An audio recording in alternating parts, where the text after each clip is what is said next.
សម្រាប់បងតេជជនដែលគាត់ចង់បានជាមួយនៅប្រភេទឈុត RT ដែលនៅសំណុំស៊ីនប្រភេទ RT 12សេះបងវាយយកជាមួយនឹងឈុតនេះបានបងតាគ្នា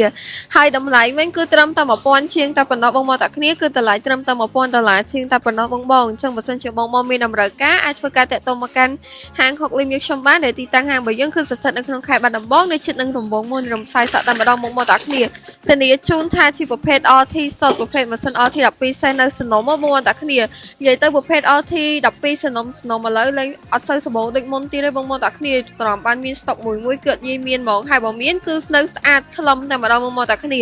អញ្ចឹងបើសិនជាបងត្រូវការជាមួយនឹងឈុតនេះបងធ្វើការតាក់ទងចូលទៅកាន់ Facebook Page ហុកលីមសាខាបាត់ដំបងក៏បានឬមួយក៏បងអញ្ជើញមកដល់ទីតាំងហាងរបស់យើងផ្ទាល់ក៏បានដែរដែលទីតាំងហាងរបស់យើងគឺស្ថិតនៅក្នុងខេត្តបាត់ដំបងនៅជិតនឹងរំបងមួយនៃរំសាយសក់បងតាគ្នាហើយចំពោះតម្លៃវិញគឺត្រឹមតែ1000ជាងតែប៉ុណ្ណោះបងអរគុណ